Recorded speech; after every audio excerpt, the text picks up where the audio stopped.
Hi, this is my Civ 5 Wonder tier list for single player. This is not the type of video I would normally do, but this is something that I went looking for on YouTube recently, and you can find old ones from like 8 years ago that talk about multiplayer, and there's a few more recent ones for single player, but the two that I found, I just didn't find very good. I felt like they just didn't really know what they were talking about to a certain degree. I don't want to be mean. I feel like I can do better, and so I'm gonna try to. So part of my issue with tier lists in general is that the tiers are not well defined. When you have your standard S, A, B, blah blah blah blah blah down to F tier, that doesn't really tell you anything specific. That works for a generalized tier list. Like, take Super Smash Brothers as an example. If you're playing Final Destination 3 stock 1v1 blah blah blah, it's the same like conditions every time, and you're just the only thing that's being swapped out is the character. That's something that you can rank head to head like that. But for something like Civ, where there's so many variables, what Civ you're playing as, what other Civs are in the game, what land you're on, what victory type you're going for, there's so much that goes into how things like this will affect your game of Civilization that you really need to have these tiers more clearly defined. And so that's what I've done here. We've got top tier is always good. These wonders are always worth building. If you have the opportunity, you should do it because the benefits are too good to pass up. Situationally good, if you're going for a specific strategy, a specific victory type, a specific little quirk of the game, then these are worth picking up in that time. If you're not going for their specific situation, you can probably pass. Nice to have, these are wonders that have either small passive bonuses or just bonuses that are okay. If you have nothing else to build, why not build it? But there are usually better things to do with your production. I'm putting all the culture victory wonders together in this tier just because they are so specialized for that. There are plenty of wonders that are just have slots for these great works, and they get like theming bonuses and whatnot, and those work for culture victory and for nothing else, and so they're all getting grouped together because that's what they're for. Subpar, these are wonders that just are 9 times out of 10 not worth building. There are pretty much always better things to do with your time, and waste of production, there are always better things to do with your time. Don't ever build these. There's no point. They don't do anything for you reasonably well. So we are going to go and start with Alhambra. Alhambra is situationally good. If you're going for a war game, Alhambra is a very, very good pickup because it gives your melee units drill 1 off the bat for free, which means you can start progressing towards other higher tier promotions more quickly. This stacks very well with Brandenburg Gate, which we'll get to in a little bit. It just makes your melee units, like, example, you can bring out infantry if you have Alhambra. They start with drill. You build all the other military buildings. We'll leave any other wonders out of this. You get your barracks, your armory, your military academy. They can come out with cover 2 if they have Alhambra in the city, which that's what melee units are for. They soak up hits. They're indestructible, ideally. And so you use them to push into the enemy lines, and the enemy can't kill them fast enough. And Alhambra lets you get there immediately off the bat without having to take any damage, which is situationally quite good, that situation being warfare.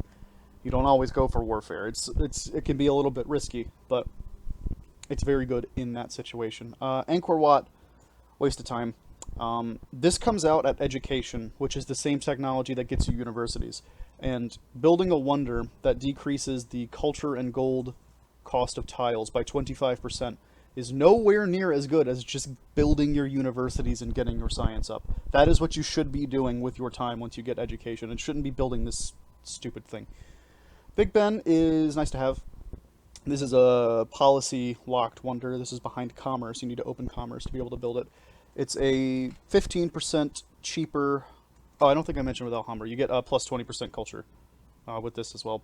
It's okay. That's not the main reason. I'm mostly going to be talking about the main reason you would want to take these.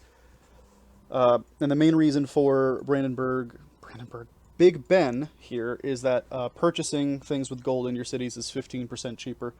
On its own, that's not a huge bonus, but if you go further down into commerce, there is another policy in there, I forget what it's called, that gives you another 25% off. And these are multiplicative, not additive.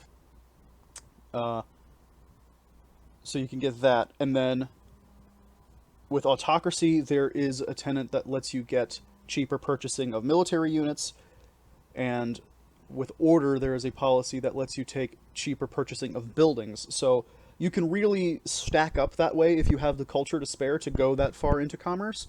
If not, it's still nice to just pick up, even if you just put the 1 point in there, because it gives you some gold passively, and if you combo it with one of those other two, that's still a lot of a bonus. You don't really need to go all the way down for that other one in commerce.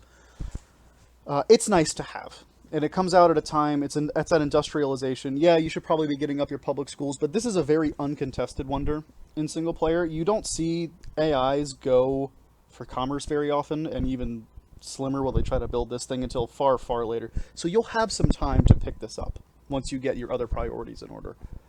Barbador is situationally good.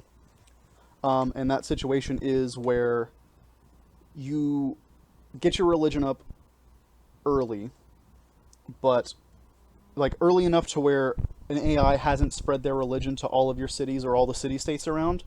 This is worth picking up then, because then you get your 3 missionaries, you can spread your religion to 6 different cities, because missionaries are very bad at converting cities that already have a dominant religion.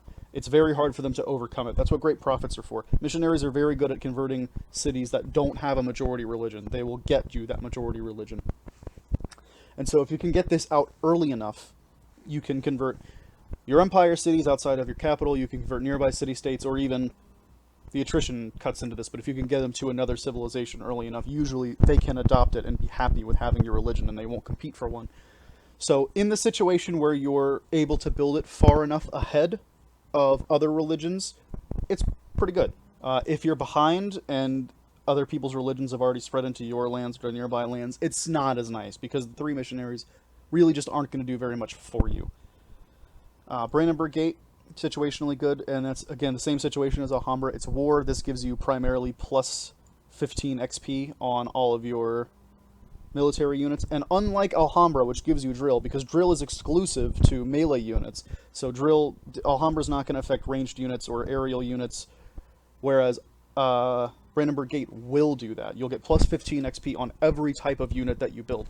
So getting Brandenburg Gate lets you get aircraft with air repair out immediately, and that's the only way that planes are really viable, is if they have air repair and can attack every turn and heal every turn. Otherwise, they just take too much damage, and then they have to heal for too long, and they're out of the fight. Brandenburg really lets you open up the aerial warfare game early and quickly, more quickly than most AI can reasonably respond to. And especially if you stack it with Alhambra, then on your melee units you're going to get ridiculous promotions, and it's very useful. Getting these 2 together lets you get Blitz on your XCOM squads, which is, or no, this, and then you need 15 XP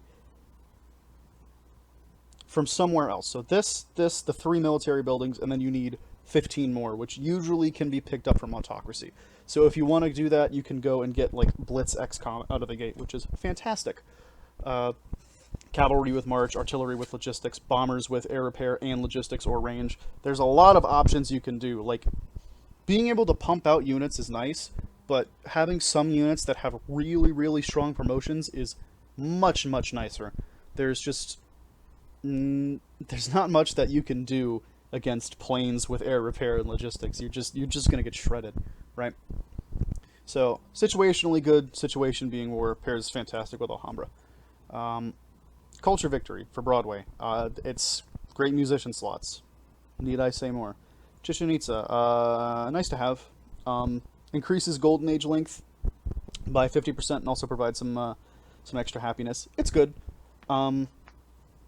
But it comes out at civil service, which is a time where there's a lot of things to be building in your cities around that time. You get your cities up, and as you're pushing for education, you need to get libraries up, you need to get National College up, you need to get workers out and improving your tiles. There are a lot of things that need to get done around that time. And unless you're playing someone like Persia or Brazil, where Golden Ages are a key mechanic for them, it's just something that's nice to have, that's not really going to be game-changing. I could put it situationally good, but 2 civs, it's nice to have. CN Tower, subpar.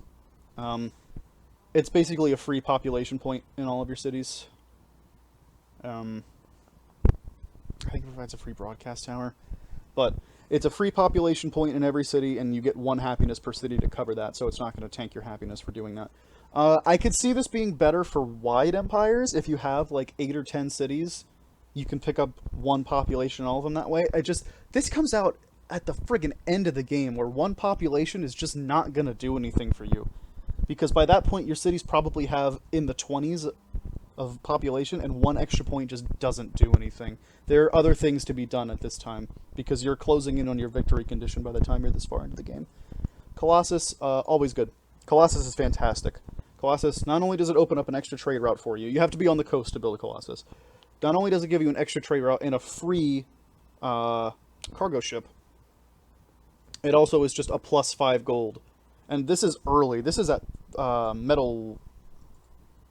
Is it bronze working? I think it's bronze working. The same tech that iron comes out at, and spearman. So this is very early. +5 gold at that part of the game is very good, and that adds up to a ton across the course of a whole game. If you have the chance to build Colossus, I highly recommend that you do. Christ the Redeemer, yeah, subpar. This is minus 10% culture cost for adopting all policies, but once again, this comes very late in the game, and so most of the policies you're taking aren't getting affected by this. It doesn't work retroactively, it just cuts down on your future policies, and it's just not great by that point of the game, because by the time you get this, you're already into ideologies, you already probably have just about everything you're going to need, and even if you don't, getting to it 10% faster, this thing is not cheap to build. It takes a lot of hammers, and there are a lot of other things that come out around this time. I just don't think it's worth it. Eiffel Tower, culture victory, I mean, it does have some happiness. I think it's 5 happiness and some culture, but the main thing is it's +12 tourism. This is nice for building up a nice little reserve of tourism. You get this down because this comes out at radio. You can get it down. These both come out at radio, I believe. You can build Eiffel Tower, get 12 tourism per turn, which is a nice start, gets it rolling off the bat, gives you a little jump start to your tourism. It's sometimes worth building in other games just for the 5 happiness, but overall, it's most important to a culture victory, so that's where it's going to stay. Forbidden Palace is nice to have. This gives you 2 extra delegates in the World Congress. It's locked behind patronage. If you get into patronage, so the way that your policies are typically going to work is you're going to finish tradition or liberty, usually tradition, and then you're going to have 1 or 2 policies to play with before rationalism opens up. And I like to either go into commerce or into patronage, just depending on what I'm doing. And I feel like I lean into patronage more. And so getting this out, being able to build this comes out of banking, which is around the same time that the World Congress is founded, which is at printing press, which is on the same like level of the tech tree. It's just down compared to banking. You can get this out, but you're missing out on some other wonders around the time that you could go for. If you're going for a diplomatic victory and that's your play, like you're playing Venice or you're playing a Sid or friggin' Greece or something, and you want to get an early lead on the World Congress, this is a good wonder to get. It is nice to have, because I like to play on small maps, so there's going to be 6 players in total. You can get, if you are the host and you build this, when the World Congress first starts, you can have 4 delegates when everyone else just has 1, which means it's very easy to push what you want through early and get some of the core things you need early. World religion, yours. World's Fair, if you need some culture, yours. Things like that. You can push it out early with Forbidden Palace. It's nice to have, but it's not going to be game-changing. It's going to help you, but it's not game-changing by any means. Globe Theater, culture, great writing slots. Nothing else to say there. Great Firewall is nice to have. If you're the tech leader and you get to computers before anyone else, and you're like cranking out the science and everyone is spying on you, Great Firewall just puts a complete stop to that in your capital. And it's, I think, 25% in all your other cities. So not only do they have to start stealing, they can't steal from your capital anymore. It just doesn't happen. And not only do they have to move their spy over, they start stealing slower. Sorry, that was my Discord notification, not yours. They start stealing slower in your other cities too. So this is nice to have if you're ahead in tech. Like say, when you're pushing for a science victory and you get to computers, you're on your way. Like, let's say you have the spaceship parts that you can build, that you've already unlocked, already built. This is worth going for, I would say. Worth picking up and trying to secure that science lead so you don't get stolen on while you're trying to get over the finish line. Great Library is situationally good. Great Library is one of those things that gets rushed hard, even by AIs. Like, the meme is that players rush it super hard, but even AIs will run a rush Great Library because it's early science, it's early free technology. If you know what you're doing, you can use it to really catapult your science up. But it's very hard to get a hand on. There's a very, very big opportunity cost because this comes out at writing. This is extraordinarily early. If you're building Great Library, you're not getting up settlers, you're not getting up workers, you're not improving luxuries, you're not scouting the land as well. You're not getting units up to defend your civilians from barbarians. There's so many more important things to get done in the early game of Civ 5 that building the Great Library is often not worth it. If you're in a position where you can go for it, if you can pull it off, it's great.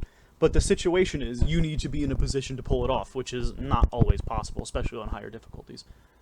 Great Lighthouse, same exact thing, actually. It's the Great Library. If you're going for a naval victory, and especially if you're playing as England, oh my god, do you want this. The situation is England. But this is +1 movement and +1 sight on all of your naval units. Or actually, it might just be +1 movement. I'm not sure. But just having a faster navy does wonders because the ocean is just a bunch of flat terrain.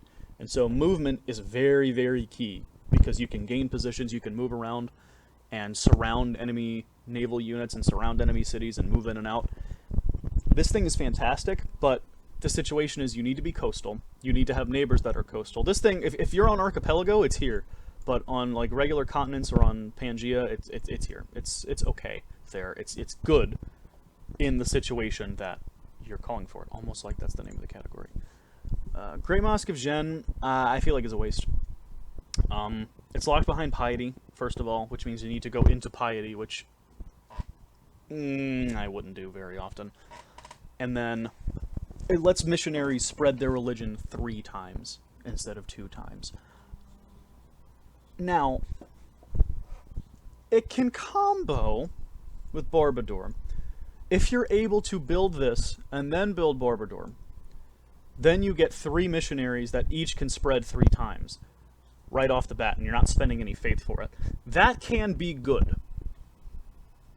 But that's so hard to pull off. And not only that, this is at a time, like I said with Barbador, that's at theology. Both of these are at theology, which is right before education, which means that by the time universities are available, you're sitting here hard building 2 friggin' wonders for your religion, and in the meantime, the AI is probably going to come over with their missionaries and convert all your cities and all the city-states instead. And like I said, missionaries aren't good at converting already converted populations. They're good at converting cities that don't have a majority religion. So comboing these would be the only time this is useful at all, and it's still not even a guarantee that it's good. So it's just not worth going for, I think. Great Wall, I would say the Great Wall is pretty much always good, actually. Great Wall is super underrated in my opinion, because in single player, if you have the Great Wall, that's often enough to just scare off an AI from attacking you in the first place. Because they see that they're going to have to take all those movement points, and it gives you so much time to defend, so much time to keep the enemy at bay. Even horse units are just ungodly slow with the Great Wall here. If you're going for a turtling game, if you're playing Babylon or Korea or Shoshone or any of those civs that really benefit from turtling up with 4 cities and growing their population as much as possible, the Great Wall is fantastic. And the Great Wall will last until you research dynamite, if you build it. It's not when your enemy has dynamite, it's when you research dynamite. And the way the tech tree is set up, you can ignore dynamite for quite a long time. You can really just dig into the top part of the tech tree and really ignore the bottom, because you could get to stuff like Brandenburg without even having to go for it, because this is before artillery, this is before dynamite. So you can have the Great Wall last you an extraordinarily long time. It comes out at engineering, which you're usually going to pick up after you pick up your universities. And after universities, or after you pick this up, there is a bit of a gap between the next important things you need to get. I mean, you'll get workshops up after this, but this is absolutely worth a detour for to build. It affects all of your cities everywhere, and it's just fantastic. I don't think I actually mentioned what it does. Enemy units take 1 extra movement per movement in your tiles, in your territory. So it just slows enemies down massively. It's fantastic for that. Hagia Sophia, nice to have. It's a free great prophet and some faith. Free great prophet. I mean, if your faith game is just not going to be strong enough to get you a great prophet, and there's only 1 or 2 religions left, and you want to get that snagged in, you can hard build Hagia Sophia, or you can engineer Hagia Sophia, because this is early enough to where you might have an engineer. Unlikely, but possibly. And if you could pick up that religion, or you can use it to enhance more quickly, it's worth it. It's absolutely worth going for, because this is also a theology. But unlike this and this at theology, you know what? No, you know more. Think about it. This is better than that. This is better than Bobador, because this is guaranteed value. A great prophet is guaranteed value. You're either guaranteed to found a religion, you're guaranteed to enhance your religion, or you're guaranteed to spread your religion to whatever city you walk him up to. Whereas the missionary only can spread, and it's not even particularly good at doing it. So I would say this is better. Now, it's not always worth building if you're going to be generating your profit anyway, but the effect of this is more consistent than the effect of this. Whatever. So this is quite nice. Free great profit lets you customize your religious game fantastically. Hanging gardens are nice to have. I've always thought hanging gardens are a bit overrated. 6 food is not that much. That's 2 plains river tiles that are farmed. That's 1 improved river grassland tile and 1 unimproved grassland tile. It's not that much. There's some engineer points on it, I think, and it does give you a garden. So if you want the great people generation bonus in a city that's not next to fresh water, this is a way to do that. But that's very niche. I would say this is at mathematics. There's another wonder coming up later that comes up the next tech after at currency that can be a far better investment than this. And there's another wonder, this one here, which does that job far better than the Hanging Gardens does. We'll get to those. Himeji Castle is subpar. Ideally, you don't want to be getting attacked, right? If you are getting attacked, this is infinitely worse than something like the Great Wall, because the Great Wall slows down every unit that walks in and gives you twice as much time to kill them. This is only a 15% combat bonus in your own territory. It's just not as impactful. It also comes out at a worse time. This is very ideal. The Great Wall is in an ideal tech position to pick up on your way to doing other things. Himeji Castle just isn't. It's not great. It's okay. Maybe you could get use of it as Shoshone, because Shoshone can combo it with their passive ability, and so it's twice as good.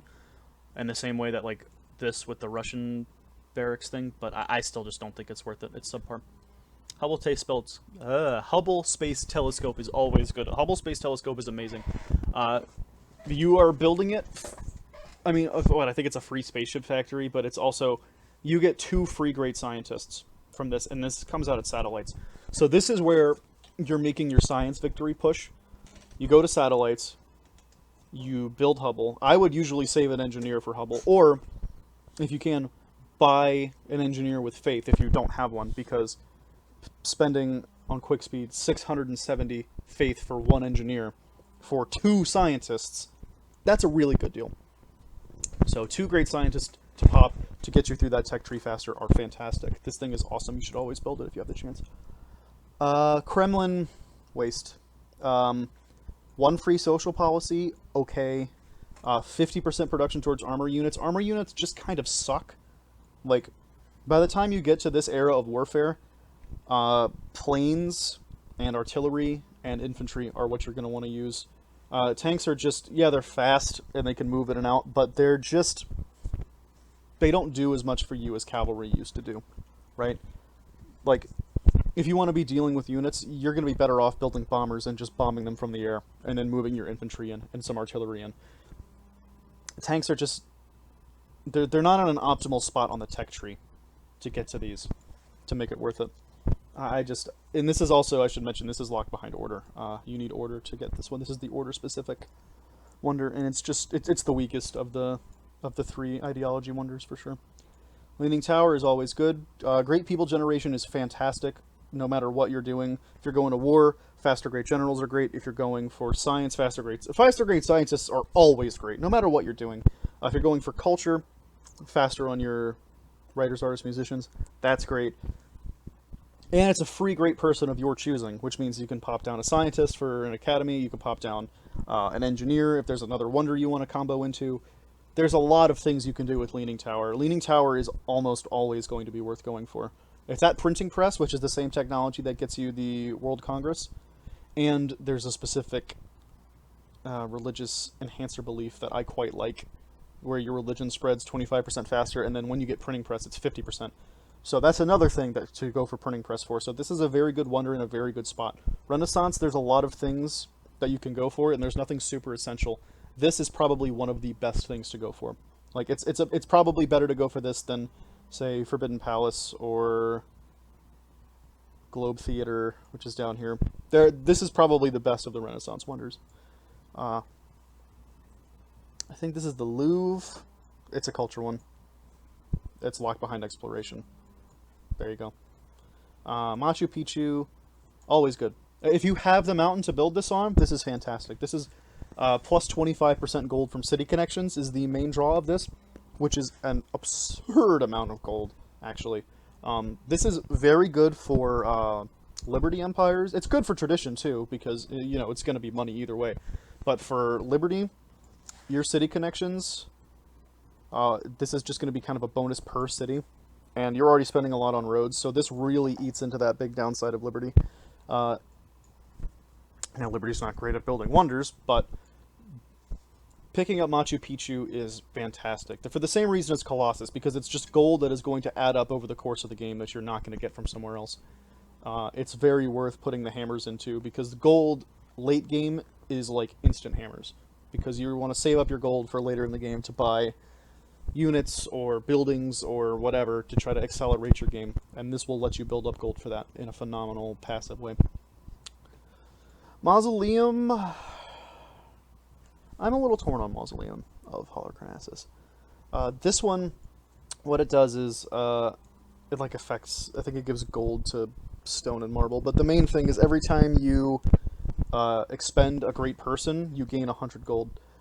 Depending on the civilization, this can be quite nice. The problem is it comes out at masonry, which is a very early technology, and there are a lot of other things to be doing at that time. The same thing with some of these other early game wonders, where it's just, it might be just too early to go for. Same problem as Hanging Gardens. It's good, but it just doesn't do enough for how early it is. Same reason that this isn't always up here, because there's so many other things to do in the early game. I'm going to put this in nice to have, because it is a nice bonus to have, but it's not super essential by any means. This is Necrovestine. What the fuck does Necrovestine do? Oh, God. Excuse me for one moment while I look this up. Okay, so Necrovestine, it is plus 3 gold, plus 2 culture, and plus 1 happiness from every castle. It's alright. It also gives a passive plus 2 happiness, plus 4 culture, plus 6 gold. That's a lot of things, right? That's a lot of different effects. Gold, culture, and happiness, which are good. All of those are good. But it's at Railroad, which is the same as Kremlin. And this is a part of the game where, unless you're building castles everywhere, which is not typical, the happiness is not going to be a ton. The gold's not going to be a ton. The culture's not going to be a ton. 4 culture is not that much by this part of the game. 6 gold, not that much by this part of the game. 2 happiness, not that much by this part of the game. If you're building a lot of castles, like, I'm trying to think. What civ has a castle replacement? Is it India? I think India has one that gives you more culture. Maybe it could be good there, because the effects could stack. I just feel like I never, ever, ever build this thing. I'm just going to put it here. I don't like it very much. If it's good, I'm sorry. I've never gotten any good use out of it. What I have got a lot of use out of is Notre Dame. Notre Dame is probably the best wonder in the game. It's going right here. 10 happiness. Plus 10 happiness. at physics, which is in early medieval. Oh my goodness, is plus 10 happiness fantastic for anything you want to do. You want to go to war and take somebody's city? Oh, you need some happiness to shore up those gains? Notre Dame's got you covered. You want to keep building up the population in your own cities? That's 10 more happiness, that's 10 more citizens. Notre Dame got you covered. It also gives you extra faith. It's only like 4, but that's the icing on the cake. The main thing is plus 10 happiness does everything for you, because happiness is population, population is science, and science is victory. I always like to try to hold on to an engineer, get one generated and hold on to it to try to engineer Notre Dame as soon as I can, because 10 happiness is just an absurd amount of happiness. It does everything that you want it to do and more. Oracle is situationally good. It's a free social policy, comes out of philosophy, which is the same tech as National College. If you have the production to build Oracle, I think you should. Because a free social policy is a free social policy. It's going to help you get either tradition done more quickly, or give you one extra filler policy to play with before you can go into rationalism. I talked about Big Ben, and how if you go far enough down the commerce tree, you can get the policy that stacks with this, which is, I think, 25% cheaper purchasing. Oracle lets you get there. This is basically 1/7 of Poland's ability, which, oh my god. And now you might say, why is this up here and Kremlin's down here when they both give you a free social policy? This is early enough in the game to where it's worth building. Because usually, philosophy, yes, that's where National College is, but you're usually not going to have all the libraries up in your expansion cities by the time that you finish researching this, which will give you a window to build Oracle. And getting tradition done faster gets you your aqueducts faster, which is amazing, because aqueducts are really what kickstart your city's growth potential. Plus 40% growth rate is unbelievable. And it's something that most people don't think about because they pick tradition and then it's done for them automatically, and yeah, whatever. But getting to it faster makes a huge difference, and this lets you do that in an incredible way. Parthenon is nice. I think it's plus 6 culture. Is it plus 4? Can't remember. Either plus 4 or plus 6 culture, which is quite a lot when this comes out, which is at drama and poetry. If you want to get your culture game rolling and start getting your social policies out, this can be worth building. It's nice to have. There are opportunity costs. I keep saying that, but it's true. Excuse me, take a sip of water.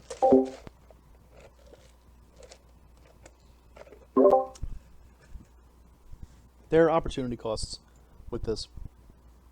But the culture gain is quite nice, and it adds up significantly over the course of the game, for the same reason that the gold from Machu Picchu does, or the gold from Colossus does.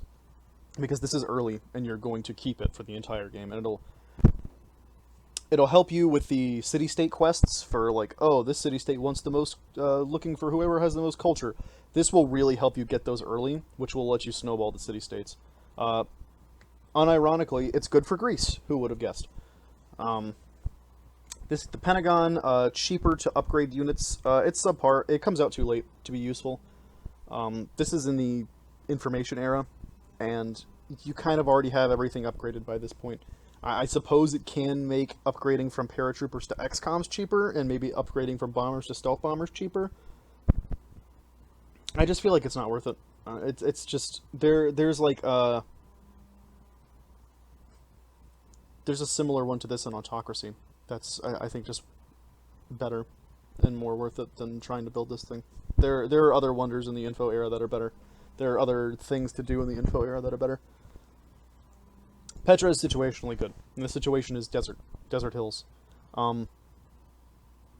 Petra, when you're on the right land, has the chance to be like here, to be like the single best wonder in the game. I had a game recently, I was playing on Archipelago as Venice, where I started on an island that was almost exclusively like all desert hills with like an oasis and some sheep. And I built Petra, and it was absurd. If you're in the right area for this, this is the best wonder in the game, because it's +1 food, +1 production on all desert tiles. It doesn't make flat desert usable. The 0 yield flat desert tiles going to a 1/1 tile, it's just not that good. But hills go from 2 production to 1 food to 3 production. If you put a mine on it, 1 food, 4 production. If it's next to fresh water and you have civil service, you can get 2 food, 3 production tiles from this. That's nice. There are things that Petra lets you do. Petra lets you turn terrible land into fantastic land, and that's something that nothing else in this entire list can do. It's situationally good because you need the right situation. Obviously, if you're not in the desert, you can't even build it. So it's here, but it's probably like number 1 on this one. So we're gonna leave it there. Porcelain Tower. It's all right. I mean, it's a free great scientist. Whether or not you can sign research agreements with the AI is pretty random. If you're nice enough, sometimes they'll do it for like just even cost. It'll be just the cost of the research agreement and nothing else. Other times they'll ask for ludicrous sums of money and resources to do them, and it's not usually worth it in that case. But the free great scientist is nice. This requires rationalism, but like you're always going for rationalism, so that basically isn't a requirement. It's okay. Prora. I mean, I can't put it in always good because it's locked behind autocracy. You need autocracy to build this, and you also have to have a coastal city to build this. But this is, I believe, 1 happiness for every 2 social policies that you've adopted, which is an absurd amount of happiness by this part of the game, and will keep improving on itself as it goes.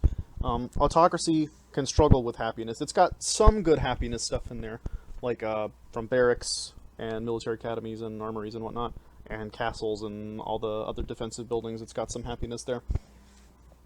But if you're going through conquering, that's going to be a lot of unhappiness for annexing cities. And autocracy, that's what you're getting it for. You're getting it because you're going to war and taking cities. And this helps soften the blow immensely. Now, downside, yes, needs to be a coastal city. But that's not usually too hard. You probably have a coastal city. Even if it's not great, you can sit there and build it, especially if none of the AIs have taken autocracy. You can take all the time you need to build this. So, it's good in the situation that calls for it. The pyramids are nice to have. The pyramids are just a matter of you need to go Liberty to get the pyramids.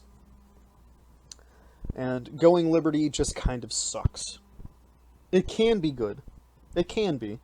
But it's in a very specific situation that is incredibly easy to screw up. Whereas if you just take tradition, you're gonna be fine. Like, sure, you might be losing a little bit of optimization on, like, very specific scenarios compared to Liberty. But it's such a brain-dead, easy move to make that I just don't find going Liberty worth it. Now, as far as what pyramids actually do, when you finish it, you get 2 free workers appear in the city that built it, and the speed of improving tiles is increased by 25%. Now, this stacks additively with the policy in Liberty that gives it a plus 25% faster. So if you get the pyramids and you fill out Liberty, and you're on quick speed, I always play on quick speed, but this can get you anything that's usually done in 2 turns is done in 1 turn. Building a road, 1 turn. Chopping down a forest, 1 turn. And improving all of your other tiles is twice as fast. It can be extraordinarily good. In fact, I'm going to move it up because this is nice. Those are very good applicable benefits, but it's situational. I particularly like the pyramids. I had a game as China being a civ that is actually quite viable to go Liberty on. I had a game as China where I just had teams of workers building roads everywhere to all my cities, of course, but toward enemy cities, I had war roads going like crazy. You build forts. You can do so much with these. Chop down forests to make it easier to move your army through an area.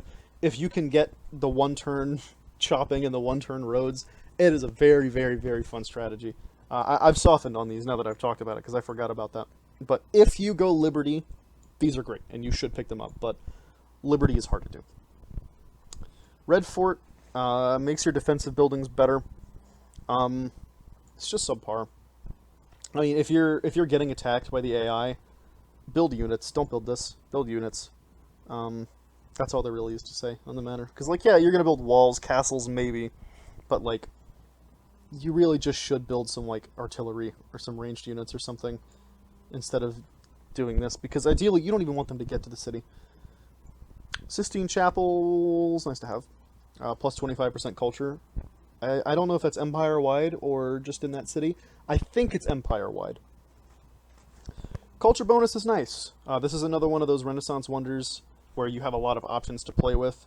It's not as good as this, but it is quite nice if you can pick it up. It's, you know, a nice solid culture boost. Now, it is percentage-wise, so if your culture's fairly low, it's not going to be that much higher, but it's helpful. It is absolutely helpful to get. Especially, it pairs... Oh, didn't mean to move that. It pairs very well with Parthenon, because they can add on top of each other quite well. Statue of Liberty, always good. Yes, it's locked behind freedom, so maybe it should be in situational, but Statue of Liberty is fantastic, guys. Free social policy. I think all of these give you free social policy. All the ideology wonders do. And it's +1 production from every single specialist. And freedom has a lot of tenants that help you with specialists. They eat less food, they cause less unhappiness, and now every one of them gives you +1 production. If you're having a very, very strong capital, and you're building it very tall with your guilds and all your specialist buildings being worked, this is phenomenal. The Statue of Liberty is the best of the 3 ideology wonders, and it's not close. Statue of Zeus is nice to have. It's more damage to cities. You need honor to get this. It's 15% more damage to cities. It's sort of a win more thing, because if you've defeated their army and now you're attacking the city, you're probably going to win the war anyway. But getting through that faster is nice, especially in the late game where you're warring civ to civ very quickly. It's nice to have. It's just opening honor is something that the AI quite likes to do, and they will build Statue of Zeus. And so getting your hands on it is difficult for a reward that's not great. It's all right. It's better honestly if you take the city that has this and now you have it. That's kind of the way you should go about it, honestly. Stonehenge is good, always good. This comes out at calendar, and I know I've talked about how there are other things that need to get done in the early game, and yes, there are. But Stonehenge is relatively cheap to build. It's usually going to be less than 10 turns, and it's +5 faith at a time where most people have +1, maybe +2 or 3 if they have a faith pantheon. You know, if you find a natural wonder that, like, you found, like, freaking Mount Kalish or something, yeah, or Mount Sinai, sure, but, and I think it's also great engineer points, which is nice. But the +5 faith that early in the game is really, like, if you build Stonehenge, you're almost certain to get a religion. It's very useful for that. I would say worth going for if there aren't other pressing concerns on your empire right that moment. I would say it's definitely worth getting. Sydney Opera House, it's good. Yeah, it's good. It needs to be in a coastal city, so it needs to be situational. But +50% culture in that city, that's something that stacks with Hermitage, and it stacks with Sistine Chapel. And so, yes, this is late game, but it lets you get farther into your ideological tree that way. It lets you pick up even more ideological tenets, because your culture is just going to be accelerated even more.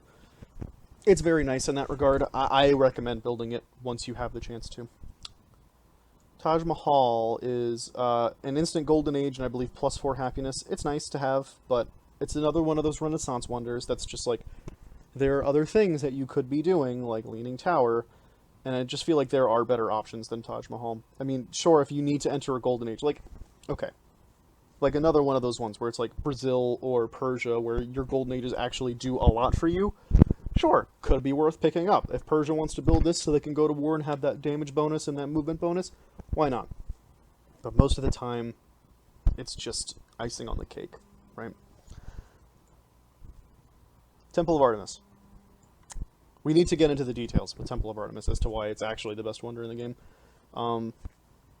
So there are... the bonus on this is, I believe, a +15% growth rate for all of your cities. And it's also like, it also like helps with like making ranged units or something. And that's okay. This comes out at archery. This is very early. You can start researching the tech for this out of the gate if you really want it that badly.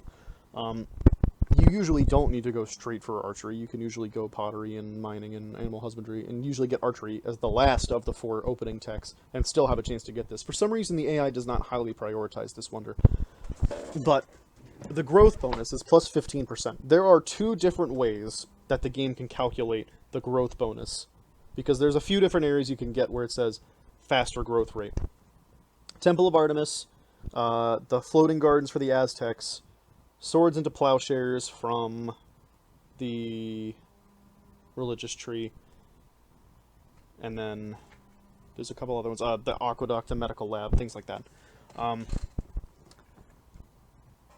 Now, the religious one, the aqueduct, the medical lab, those, and any other one that you can think of that's not Temple of Artemis and not the floating gardens from the Aztecs, apply that modifier to your excess food.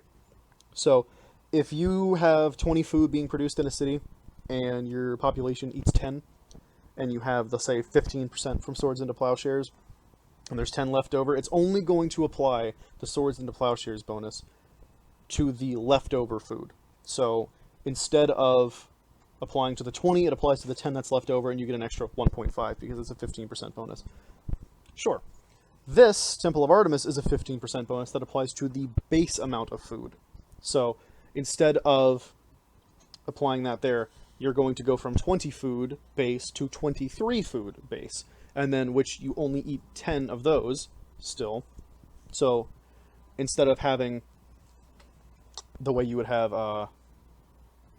11.5 left over with the other one, now you have 13 left over because it's 23 and you're eating 10. So it's a bigger deal than it seems on paper. This is a fantastic thing. This applies to all of your cities from the very earliest part of the game. It lets you get ahead on population in a way that no other civilization gets if you build this. In the same way that Petra can turn bad land into good land, Temple of Artemis turns good land into even better land, and bad land into good land, and decent land into amazing land, right? Like, it really takes your food and stretches it farther. You get your population higher, you get your science higher. This is something that is going to affect you from early in the game until the very end of the game, and it's fantastic for that. Terracotta Army is another one of those that's just nice to have. It's okay. There's really not that much else to it. We're gonna go and put you here because this is the same thing. This is another Uffizi is just another one of those ones that's culture. So that's going in here. Terracotta Army, it's nice to have. It changes your. It gives you a copy, one copy of every different type of military unit you have. This comes out, I believe, in the classical era, and so you need to have, to get the most out of this, you need to have like a bunch of different types of units. Like, you need to have a horseman, and a spearman, and a warrior, and an archer, and a composite bowman, and a chariot archer. You need to have, like, 1 or 2 of all of these different things to really get the most out of it. The units are not free. You're going to be immediately paying maintenance on them, so this can drain your gold. But if you're going for an early war push, which is a mixed bag, but if you are, this can be worth doing. I never do. I don't find it to be that worth it in the early game. Instead of doing that, why not just build more of the units that are good, instead of having some of the older units still around to get more units out of this? I don't know. It's just clunky to use. But, yeah, this is it. I'm going to do a little reordering. Let's see. Okay. I've got it ordered now. I will say, I think this is the ordering within the tiers that makes the most sense to me. If you disagree with any of this, let me know. You're allowed to do that, but this is what I think. This is from my experience. I play a pretty tradition-heavy playstyle. I like tradition, I like hurdling, I like going for science victories. It's what I prefer. It's very simple, it's very straightforward. And so this is how I feel these wonders stack up in that context. If there's any little tips, tricks, strategies you think I'm missing out on talking about here, that you think are worth it, tell me. I want to know. But yeah, no, this has been a good little time doing this tier list, and thanks for watching if you did.